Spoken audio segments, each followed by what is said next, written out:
Assalamualaikum warahmatullahi wabarakatuh. Salam sehat semuanya. Kembali lagi bersama saya di mata kuliah Praktik Grafika Komputer. Oke, kali ini kita masuk ke pertemuan 12, di mana ini adalah lanjutan dari pertemuan 11, yaitu optimalisasi grafika komputer menggunakan Unity.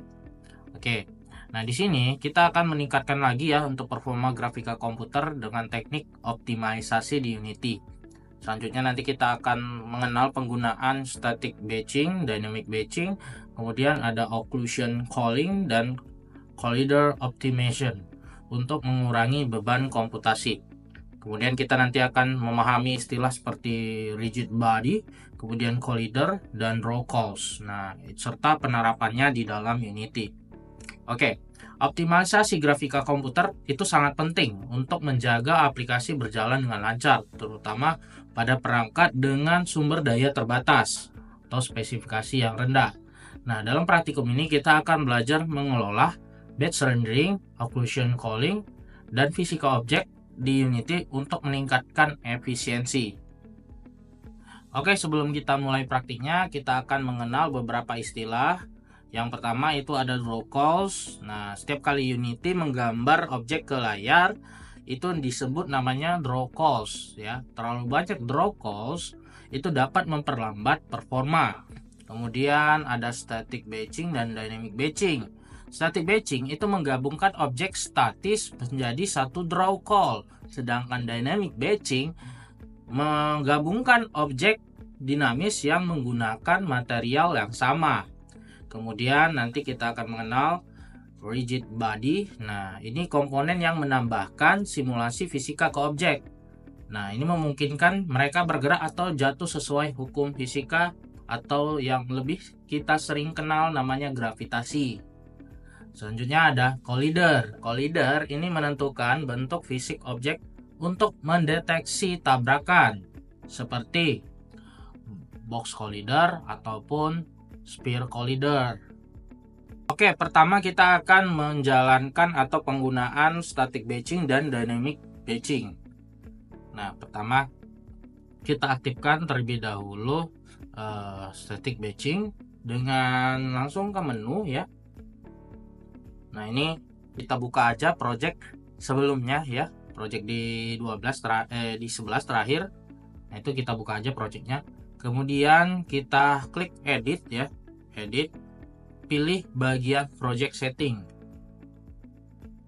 Nah, kemudian cari di bagian player. Nah, ini player.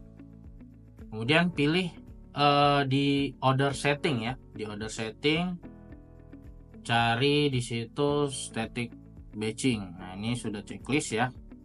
Oke, selanjutnya kita set objek itu menjadi statis. Nah, pilih beberapa objek yang ada di hierarki.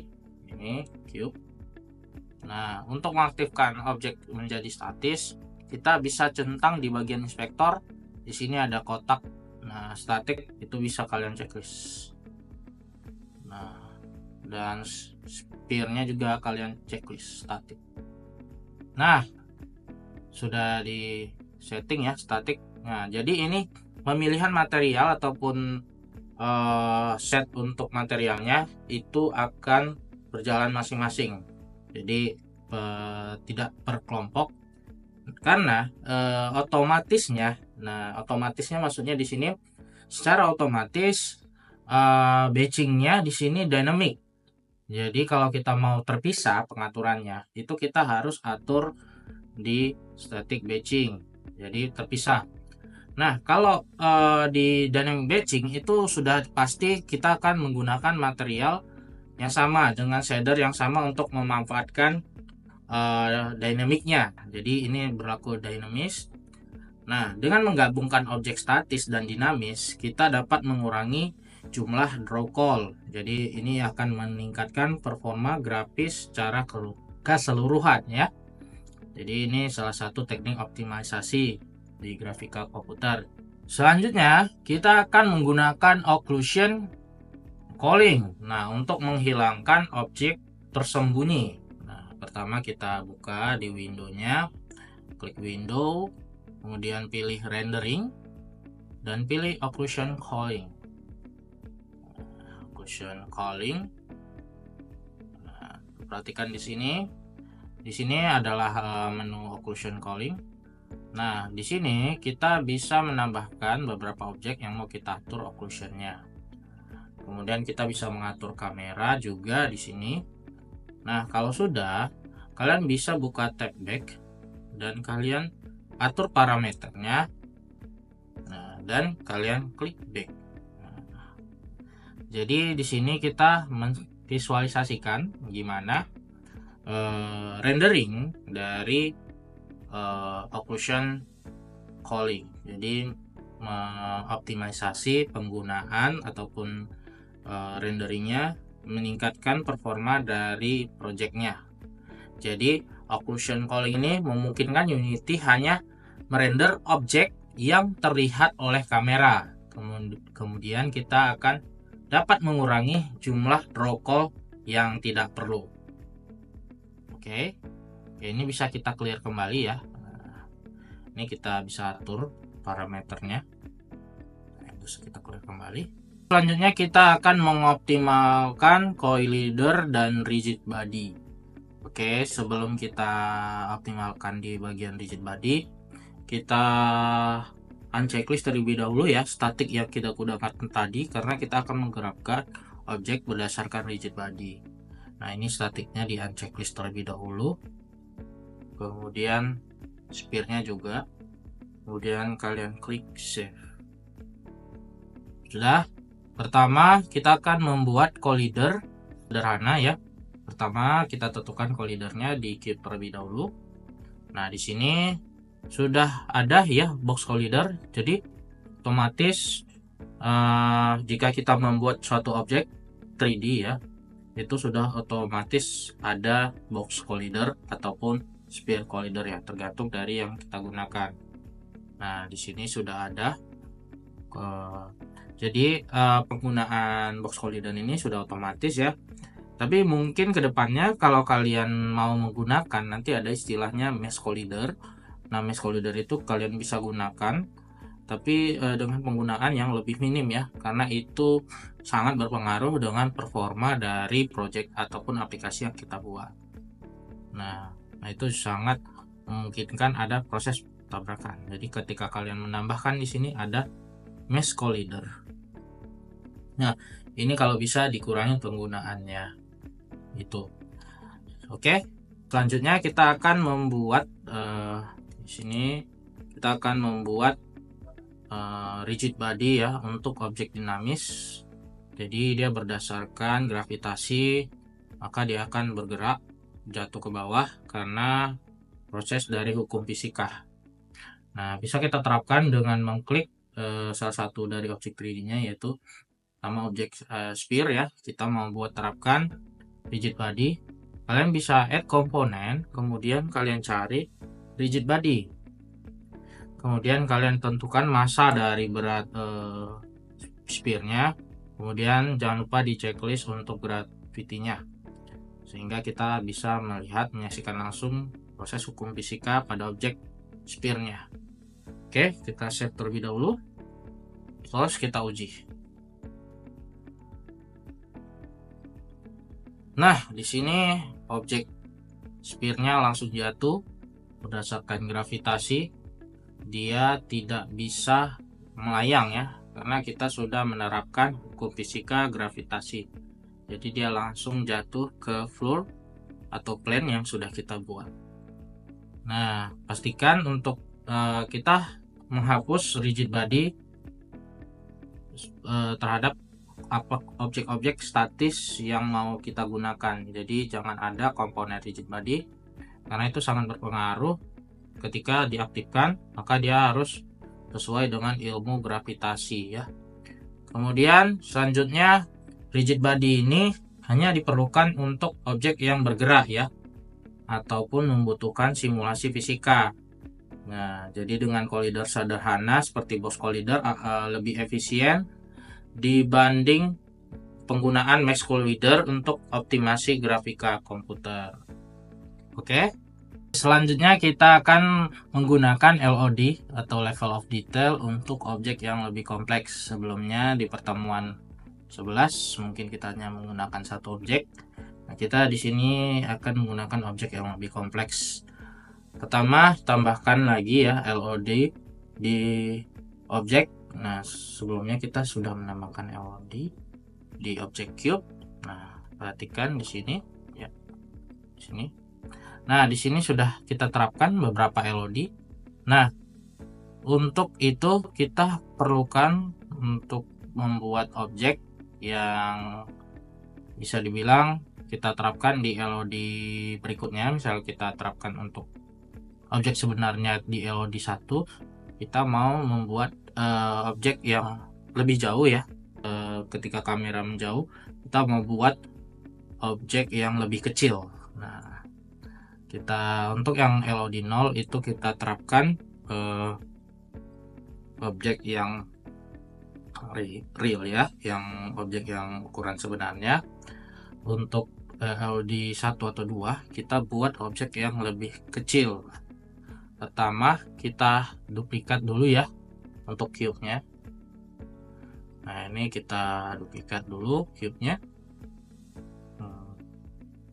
Nah, kemudian kita munculkan untuk propertinya.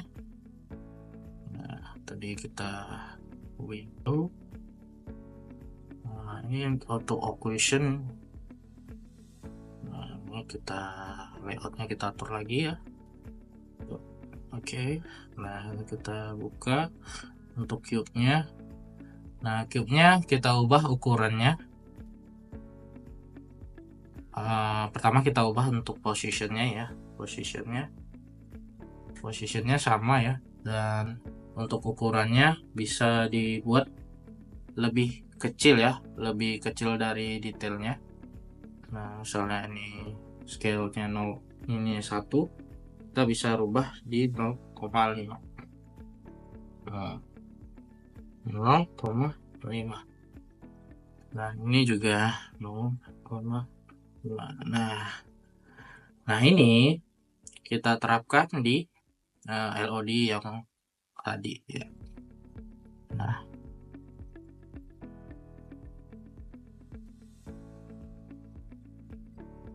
Nah di LOD 1 ya, kita buka kembali cube tadi. Nah di LOD 1 ini kita terapkan yang cube kecil tadi. Nah, kita terapkan cube yang kecil tadi. Oke, nah ini pilih yang reprint ya, dengan game object. Oke, yang sebelumnya kita hapus. Nah, jadi kita bisa atur ya, misalnya ini ketika saya mengatur jarak LOD-nya. Nah, yang dia pakai adalah objek yang kecil. Nah, ketika kita mendekat, dia akan menggunakan objek yang besar seperti itu. Nah, selanjutnya ya, yang kedua juga diterapkan saja yang kecil. Nah, ini kita terapkan yang kecil juga di LOD 2. Ini hapus. Nah, ini kita terapkan yang kecil. Nah, sebelum berubah ya. Nah, ini coba kita terapkan, kita ambil yang kecil juga. Nah, oke, ya ini LOD 2 kita perbesar baru LOD ini ya, begitu. Jadi LOD ini memungkinkan Unity untuk merender objek dengan detail yang berbeda berdasarkan jaraknya dari kamera, sehingga mengurangi beban GPU. Kali ini terakhir ya, kita akan menganalisis performa dengan profiler ya. Sebelumnya kita sudah pernah menjalankan profiler. Kali ini kita akan menjalankannya kembali untuk beberapa pengujian yang sudah kita lakukan sebelumnya. Oke, sekarang kita buka profilernya. Oke, sebelum kita jalankan profiler, untuk projectnya bisa kita jalankan terlebih dahulu ya, karena kita bisa melihat langsung penggunaan resource-nya. Nah, ini kita lihat di window ya, kemudian analisis, kemudian pilih yang profiler. Nah, di sini kita bisa lihat penggunaan CPU-nya, memori, rendering. Nah, di sini kita lihat semuanya. Jadi pastikan ya penggunaan CPU, rendering, memori itu sudah pas ya.